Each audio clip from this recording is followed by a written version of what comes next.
like a Hellcat.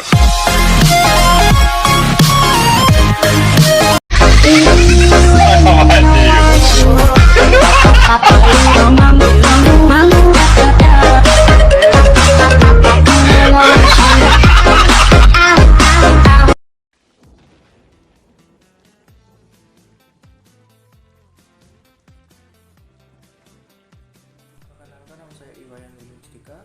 Saya adalah 2010121. Saya dari kelas E. Jurusan saya adalah TIMTI. Saya akan menjawab soal mata manajemen bisnis. Soal pertama, siapa saja yang dimaksud inside stakeholder? Stakeholder adalah sekelompok orang, individu, organisasi, asosiasi, dan atau bagian terkecil lainnya yang memiliki keterikatan di dalam sebuah proyek atau program perusahaan dan juga memberikan kontribusi dan dampak pada hasil akhir proyek.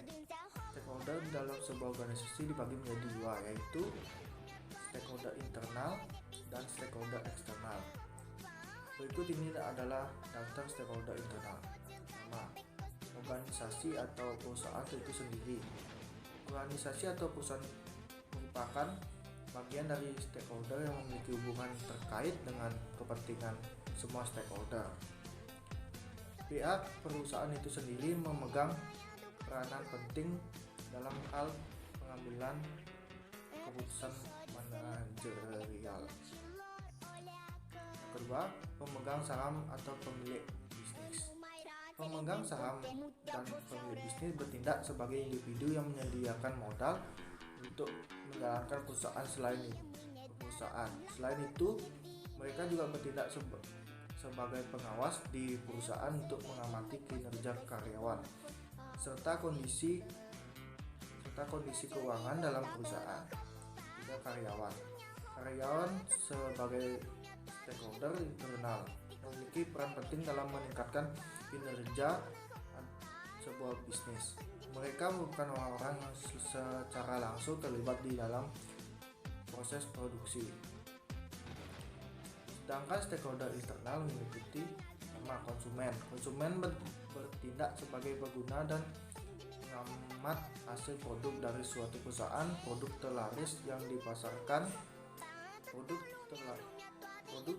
dipasarkan sangat bergantung pada selera orang, sehingga saran konsumen sangat penting bagi kemajuan perusahaan.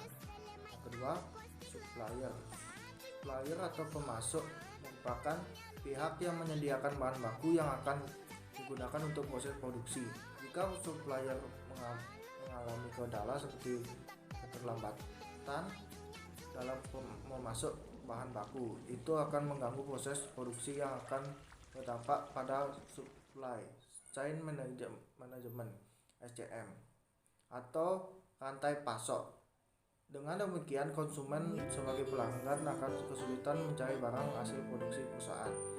Tiga, pesaing atau kompetitor atau pesaing sebagai stakeholder eksternal merupakan perusahaan yang memiliki produk atau layanan yang sama di industri tertentu. Contohnya adalah Toyota dan Honda yang merupakan sama-sama bergerak di bidang otomotif. Persaingan bisnis harus terjadi di semua bidang usaha. Jika persaingan bisnis tersebut kencang, artinya demand atau permintaan terhadap barang tersebut meningkat. Keempat, bank atau kreditor, individu atau lembaga keuangan yang memberikan pinjaman kepada pengusaha. Secara umum, kreditor memberikan pinjaman dengan kondisi tertentu untuk menjamin bahwa uang mereka akan dikembalikan tepat waktu dan prestasi mereka. 5, pemerintah,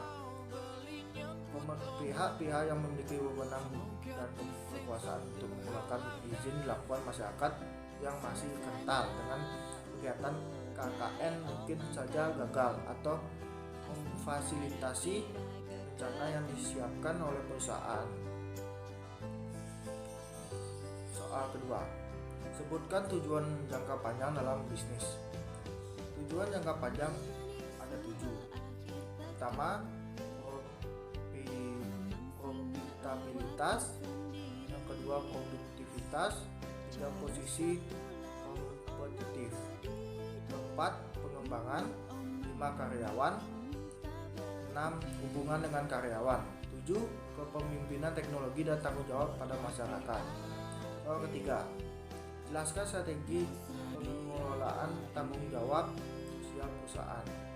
Strategi pengelolaan tanggung jawab sosial pertama, strategi reaktif adalah kegiatan bisnis yang melakukan strategi relatif dalam tanggung jawab sosial, cenderung menolak atau menghindari diri dari tanggung jawab sosial. Yang kedua, strategi defensif adalah strategi defensif dalam tanggung jawab sosial yang dilakukan oleh perusahaan terkait dengan pengulangan pendekatan legal atau jalur hukum untuk menghindarkan diri atau menolak tanggung jawab sosial. Yang ketiga, strategi akomodatif adalah strategi akomodatif merupakan tanggung jawab sosial yang menjalankan perusahaan dikarenakan adanya tuntutan dari masyarakat dari lingkungan sekitar akan hal tersebut. Yang keempat, strategi proaktif adalah perusahaan memandang bahwa tanggung jawab sosial adalah terbagi dari tanggung jawab untuk memuaskan stakeholders. Jika stakeholder terpuaskan, maka citra positif terhadap perusahaan akan terbangun. Soal keempat, jelaskan apa yang kalian ketahui tentang pengambilan keputusan terprogram. Keputusan terprogram adalah tindakan menjatuhkan pilihan yang berlangsung berulang kali dan diambil secara rutin dan organisasi, biasanya menyangkut pemecahan masalah-masalah yang sifatnya teknis serta tidak memerlukan pengarahan dari tingkat manajemen yang lebih tinggi. Soal kelima, apa saja yang harus terdapat pada struktur organisasi?